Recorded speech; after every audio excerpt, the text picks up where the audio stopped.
अस्सलामुअलैकुम।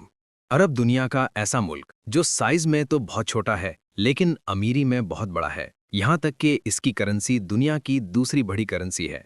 इस मुल्क की नाइट लाइफ इतनी फेमस है कि सऊदीया से लोग रात के वक्त यहाँ आ जाते हैं।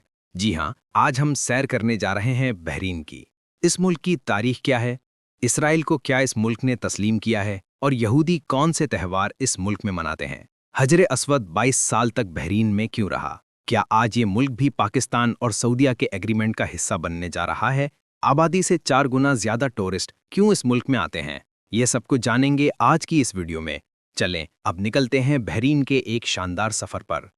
बहरीन का ऑफिशियल नाम किंगडम ऑफ बहरीन है। यह मुल्क खलीज अरब पर सऊदी अरब के मशरकी साहिल के करीब वाक़या है, लेकिन ये इंतहाई अमीर और तरक्की याफ्ता मुल्क है।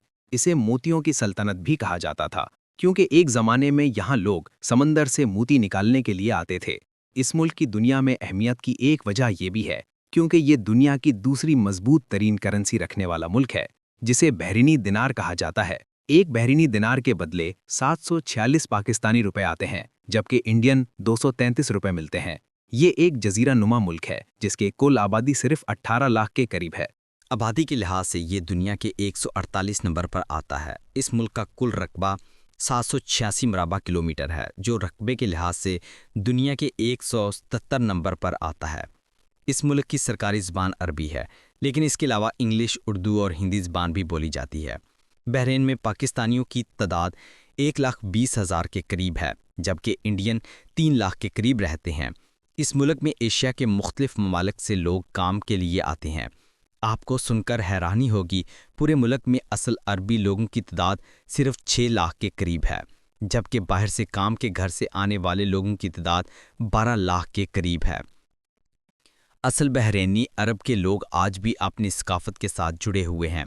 बहरीन की जीडीपी 48 बिलियन डॉलर है और जीडीपी के लिहाज से यहाँ के लोगों की सालाना आमदनी 30,000 डॉलर है, लेकिन ये आमदनी ज़्यादातर लोकल अरब लोगों की है।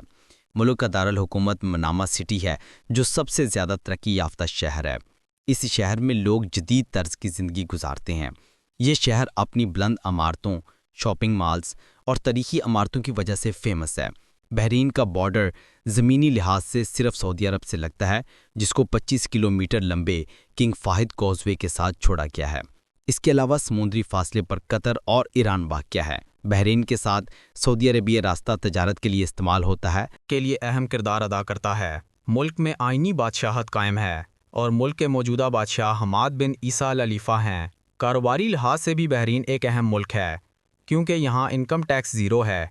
यही वजह है कि दुनिया से बड़ी तादाद में लोग अरब ममालिक में काम के लिए आते हैं। बहरीन के शाही ख़ानदान को भी दुनिया के अमीर ख़ानदानों में शुमार किया जाता है, क्योंकि इनकी प्राइवेट यार्ड्स और मैकलैरन कंपनी में भी इन्वेस्टमेंट मौजूद हैं। आमतौर पर लोग बहरीन को एक जजीरे पर मुश्तमिल मुल्क समझते हैं, जबकि इसके 33 जज़ायर हैं। कई सालों में कई मसनूई जजीरे भी बनाए गए हैं। अगर बात करें इसकी तारीख की, तो बहरीन की तारीख 5000 साल कदीम है। कदीम ज़माने में इसे डेलमोन का नाम से जाना जाता था, जो एक अहम तजारती मरकज़ था। बहरीन में इस्लाम की आमद 7वीं सदी ईस्वी में हुई। रसूलुल्लाह सल्लल्लाहु अलैहि वसल्लम के ज़माने में बहरीन के हुक्मरान अल-मुंज़िर बिन साबा ने इस्लाम कबूल किया। खुलफा राशिदीन के ज़माने में बहरीन का शुमार इब्तदाई इस्लामी सूबों में होता था। दोस्तों, बहरीन की तारीख में एक ज़ालिम हुक्मरान भी गुजरा है, जिसका नाम अबू ताहिर सुलेमान था।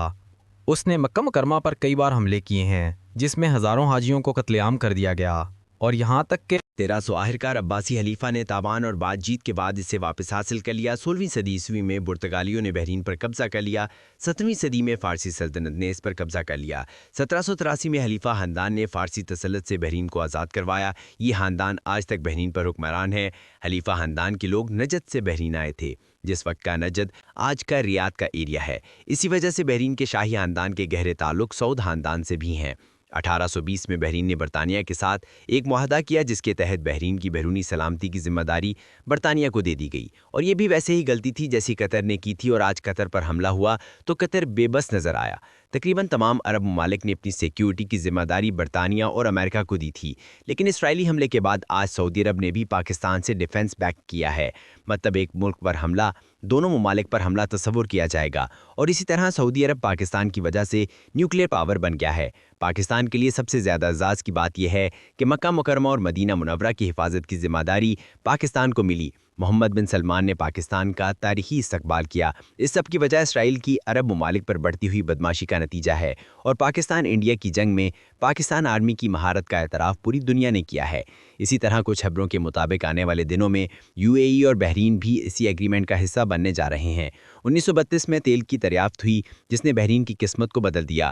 بحرین نے 15 اگست 1971 کو برطانیہ سے آزادی حاصل کی۔ آج بحرین ترقی یافتہ ملک ہے جو بینکنگ، فائنانس اور سیاحت کے شعبے میں اہم کردار ادا کر رہا ہے۔ بحرین امن اور رواداری کے فروغ کے لیے بھی جانا چاہتا ہے۔ ایک رپورٹ کے مطابق 1,50,00,000 کے قریب ٹورسٹ آتے ہیں۔ پاکستان سے بحرین کی ٹکٹ 1,40,000 تک آسانی سے مل جاتی ہے اور ویزا فیس $80 کے قریب ہے۔ یہ ملک تو چھوٹا سا ہے لیکن جدید اور خوبصورت ہونے کی وجہ سے آبادی سے زیادہ ٹورسٹ آتے ہیں۔ یہ ہے بحرین کے شہر منامہ کا خوبصورت ایئرپورٹ۔ یہ ایئرپورٹ خلیج فارس کے کنارے بنایا گیا ہے۔ ایئرپورٹ سے نکلنے کے بعد آپ کو امیر اور صاف ستھرا شہر نظر آئے گا۔ اس شہر میں 30 بحرینی دینار میں اچھا ہوٹل مل جاتا ہے۔ دن کا آغاز بحرین کے روایتی ناشتے سے کیا جاتا ہے جس کے لیے آپ کو حاجی ٹریڈیشنل کیفے جانا پڑے گا۔ یہ ریسٹورنٹ 1950 سے قائم ہے۔ اس ریسٹورنٹ کا مزیدار ناشتہ آپ کو زندگی بھر یاد رہے گا، جو کہ ایک بڑی سی تھال میں پیش کیا جاتا ہے جس میں انڈے، شہد، زیتون وغیرہ سے کھانے بنائے جاتے ہیں۔ چلیں یہاں سے چلتے ہیں باب البحرین کی طرف، جسے بحرین کا دروازہ کہا جاتا ہے، اور یہ اپنی ثقافت کو آج بھی زندہ رکھے ہوئے ہے۔ لیکن اگر آپ ثقافت کو قریب سے محسوس کرنا چاہتے ہیں تو چلتے ہیں منامہ سوق۔ اس جگہ روایتی دکانیں آپ کو دیکھنے کو ملیں گی۔ شاپنگ کے لیے لوگ بڑی تعداد میں آتے ہیں۔ اس مارکیٹ میں بڑی تعداد میں انڈین، پاکستانی کام کرتے ہیں۔ اس کے علاوہ کپڑوں اور جویلری کی دکانیں بھی اس سوق میں موجود ہیں۔ یہاں کی گولڈ جویلری میں موتیوں کا استعمال بہت زیادہ کیا جاتا ہے۔ اسی سوق کے قریب 200 سال پرانا ہندو مندر بھی موجود ہے۔ بحرین کے سب سے فیمس مسجد الفتح گرین مسجد ہے۔ یہ مسجد اندر سے بھی بہت خوبصورت ہے۔ آپ جب بھی بحرین جائیں اس کا ضرور وزٹ کریں۔ رات کے وقت بحرین بے کا نظارہ بھی بہت خوبصورت لگتا ہے۔ اس جگہ ایونیو مال موجود ہے جہاں دنیا کے تمام برانڈز کی دکانیں بنائی گئی ہیں۔ اس مال کے قریب ہی بحرین کی ٹریڈ سینٹر بلڈنگ موجود ہے جو اس ملک کی پہچان بھی ہے۔ آپ جب بھی انٹرنیٹ پر بحرین سرچ کریں گے تو یہ تصویر آپ کو دیکھنے کو ملے گی۔ اس کا ڈیزائن بہت منفرد ہے۔ ان دونوں ٹاورز کے درمیان میں ونڈ ٹربائن لگائی گئی ہیں جس سے اس بلڈنگ کی 15% بجلی پوری کی جاتی ہے۔ اس کا آرکیٹیکچر بہت منفرد ہے جس کی وجہ سے اسے ایوارڈ بھی دیا گیا ہے۔ دوستو، بحرین آج بہت ماڈرن ہو چکا ہے اور رات کے وقت اس کی نائٹ لائف بھی بہت فیمس ہے۔ جیسے ہی منامہ میں سورج غروب ہوتا ہے، ہر ویکینڈ پر ہزاروں لوگ سڑکوں پر آ جاتے ہیں۔ بڑی تعداد میں نوجوان سعودیہ سے اس شہر میں آ جاتے ہیں جن کے پاس ہیوی بائک اور لگژری گاڑیاں ہوتی ہیں۔ بحرین ہے تو مسلم کنٹری، لیکن اعزازی کے لیے اس شہر میں کلب اور بار بھی موجود ہیں، یہاں تک کہ شراب بھی پی جاتی ہے۔ اسی وجہ سے یہ برج بحرین کی ٹورسٹ انڈسٹری میں اہم کردار ادا کرتا ہے۔ بحرین کے لوگوں کا سب سے زیادہ شوق سپورٹس کار کا ہے، اس لیے یہاں آپ کو دنیا کی سب سے لگژری گاڑیاں دیکھنے کو ملیں گی۔ منامہ میں تقریباً 20 نائٹ کلب موجود ہیں۔ رات کے وقت آپ کو لگے گا ہی نہیں کہ آپ کسی مسلم کنٹری میں گھوم رہے ہیں۔ جہاں تک کہ اس شہر میں شراب کے بڑے بڑے سٹورز بھی موجود ہیں۔ ان عمارتوں پر آپ کو کھڑکی نہیں ملے گی۔ یہ پورے شہر میں تقریباً 4 کے قریب ہیں۔ بحرین کے چاروں اطراف میں سمندر ہے۔ بہت سے لوگ ساحل سمندر پر جا کر سمندر کا خوبصورت نظارہ لیتے ہیں۔ بحرین عرب دنیا کا واحد ملک ہے جہاں فارمولا 1 ریسنگ بھی کی گئی تھی اور اس کا مکمل ٹریک بنایا گیا ہے۔ بحرین نے خود کو ایک لبرل ملک کی طرح رکھا ہے۔ یہ جو آپ دیکھ رہے ہیں یہ 2016 کی ویڈیو ہے جس میں یہودی بحرین کے عربیوں کے ساتھ ہنوکا کا دن منا رہے ہیں، جو یہودیوں کے لیے ایک اہم تہوار ہے جو 2 صدی عیسوی میں ہیکل کی بنیاد رکھنے کی یاد میں منایا جاتا ہے۔ اس میں دیے بھی جلائے جاتے ہیں اور خوشیاں منائی جاتی ہیں، اور یہ سب بحرین میں 2016 میں ہو چکا ہے کیونکہ بحرین میں جیوس کمیونٹی بھی کافی عرصے سے آباد ہے۔ دوستو، آپ کو سن کر حیرانی ہوگی، 2020 میں 4 ممالک نے ابراہیم اکارڈز پر ایک ایگریمنٹ سائن کیا تھا جس میں UAE، بحرین، امریکہ اور ناجائز ریاست اسرائیل نے ایگریمنٹ سائن کیا تھا۔ اس کے بعد سوڈان اور مراکش بھی اس کا حصہ بن گئے اور اسرائیل کو باضابطہ تسلیم کیا گیا۔ اس طرح 4 مسلم ممالک نے باضابطہ اسرائیل کو تسلیم کر لیا، یہاں تک کہ UAE اور بحرین میں اسرائیل کی ایمبیسی بھی موجود ہیں، اور عرب ممالک کا اسرائیل کو تسلیم کرنا اور ہاتھ ملانا ایسا ہی ہے جیسے غزہ کے مسلمانوں کے خون اور ظلم میں اسرائیل کا شراکت دار بننا۔ لیکن آج قطر کے بعد ان ممالک کو احساس ہونا شروع ہو گیا ہے کہ ایک دن اسی ہاتھ کو اسرائیل کاٹ ڈالے گا۔ इसी वजह से आज अरब दुनिया पाकिस्तान की तरफ देखना शुरू हो चुकी है। इन मुस्लिम ममालिक की नाजायज़ रियासत इसराइल को तस्लीम करने की वजह तिजारत और पैसा है, जिसके लालच ने गज़ा के खून को भी पीछे छोड़ दिया है। इसी वजह से मुसलमानों की पसमानगी की वजह मुसलमान खुद हैं। बहरीन में यहूदी टूरिस्ट के लिए भी दुकानें खोली गई हैं, जहां से यहूदियों के मजहब के मुताबिक चीज़ें मिलती हैं। इसराइल को खुश करने के लिए बहरीन में सिनागोग भी बनाए गए हैं, जहां यहूदी जाकर इबादत कर सकते हैं।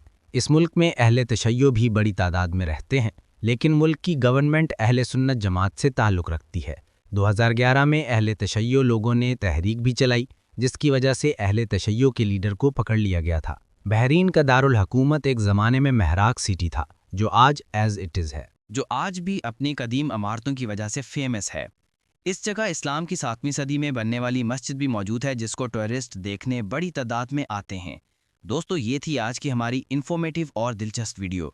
आपको वीडियो कैसी लगी कमेंट में ज़रूर बताइएगा, और नए आने वाले दोस्तों से गुजारिश है हमारे चैनल को सब्सक्राइब और लाइक ज़रूर कीजिएगा। अगली वीडियो तक अल्लाह हाफ़िज़।